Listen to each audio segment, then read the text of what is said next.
morning to all. Today we learn about electromagnetic spectrum.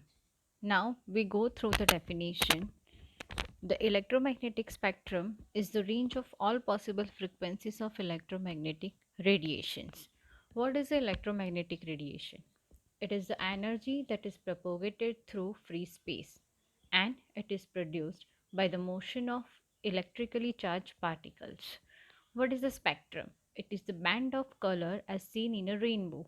It is produced by the separation of the components of light by their different degrees of refraction. This spectrum contains the kinds of radiations which are distinguished by their different wavelength. The electromagnetic wave is propagated by the interaction of circular, magnetic and electric fields at right angles to one another. In this diagram and in this table, there are different type of radiation with its wavelength. What is a wavelength? Wavelength is the distance between a point on a one electromagnetic wave and exactly the same point on the next wave. This may be a very long or short. If it is very long, then it is measured in hundreds of meters, and if it is very short, being measured in a nanometer. Now in this diagram, it is given the green one is a longer wavelength and blue one is a shorter wavelength. Now we go through the second terminology, that is velocity.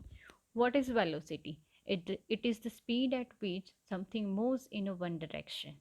It is one type of a vector quantity and it measures both the rate and direction of motion. For electromagnetic wave, it is a constant. Now, frequency. What is a frequency? It is a number of occurrence of a repeating event per unit of time.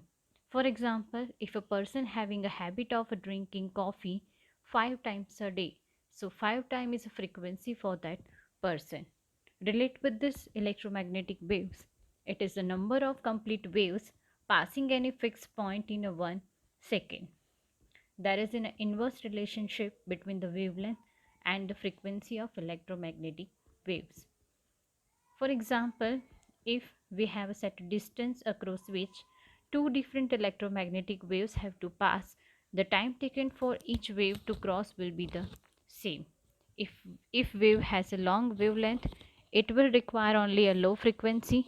Short wavelength, it will require a higher frequency. In this diagram, there is a given the first one, that is a higher frequency with the shorter wavelength, and second, that is low frequency with the longer wavelength. Laws governing of radiations. The ultraviolet, IR and visible light travel in a straight line until encounter a different medium when they may be transmitted, reflected or absorbed. That is depending on the medium. It is described as reflection, refraction and absorption. What is reflection?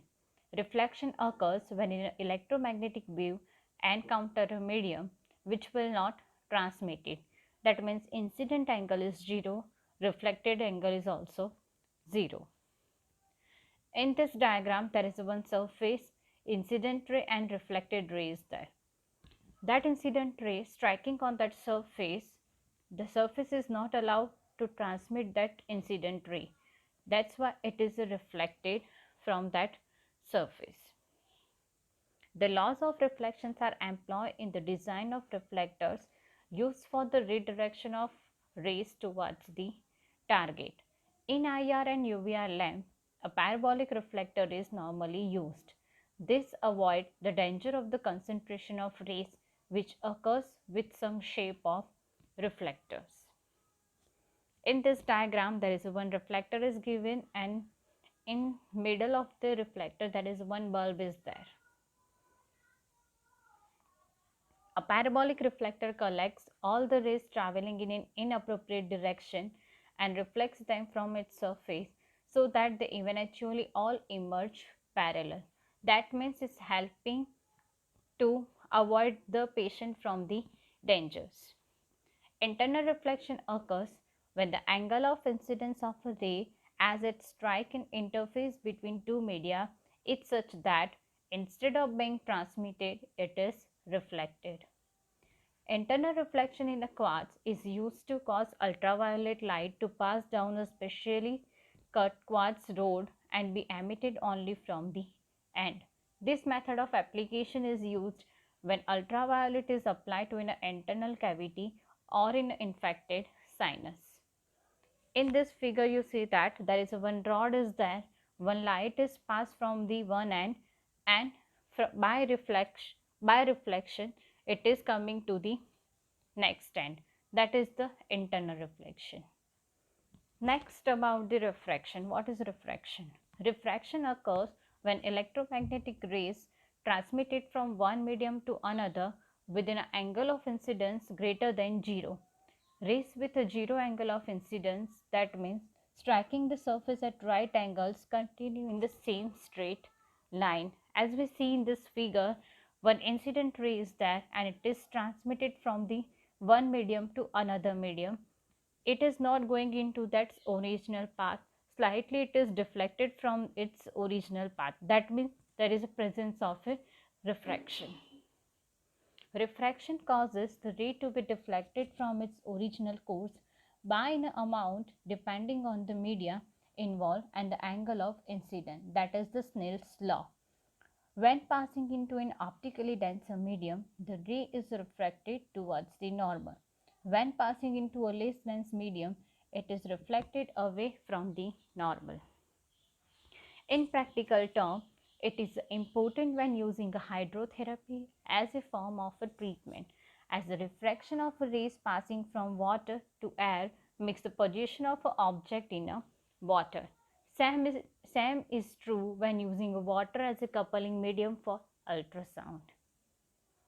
Now go through the absorption. When electromagnetic rays strike a new medium, they may be absorbed and thus produce an effect. The proportion of rays absorbed, that is depending upon the wavelength of the ray, nature of the medium and the angle of incidence. A filter is a medium which will absorb some electromagnetic waves, least allowing others to pass.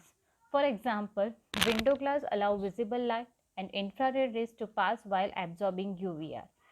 Water absorb infrared but allow visible and ultraviolet to pass. X-rays are passed through some tissue onto a photographic plate but are absorbed to a greater extent by a board. So it is as in a form of a filter.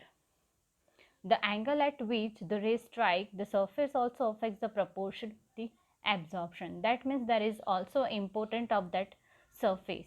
The way in which the angle affects the intensity of radiation at the surface is often quoted as in a cosine law. It states that intensity of rays at a surface varies with the cosine of the angle between the incident ray and the normal. In practical term, this means that if the angle of incidence is 0, then no ray will be absorbed as they will be traveling parallel to the surface. It is relation with the normal and incident ray.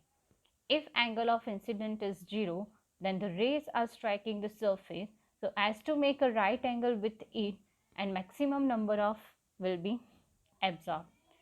The closer to the 0 the angle of incidence is, the more rays will be absorbed. When applying UVR or IR, greater effort should be made to ensure that maximum number of rays strike the surface at 90 for the most effective treatment. That's why we put it that lamp to the area to the perpendicular.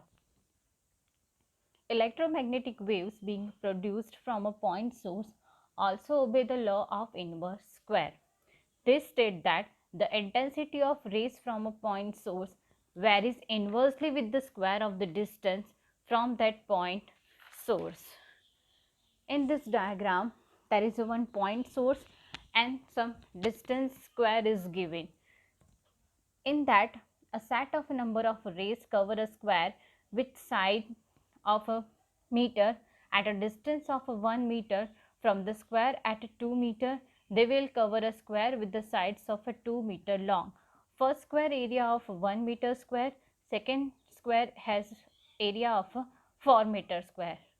As same number of rays are striking both the square, then the intensity of radiation on that smaller smaller square will be the 4 time that on the larger at any point. So whenever we put that lamp, at the time what happened, that lamp is nearer to the treatment area, that maximum exposure over that area is there. Thank you.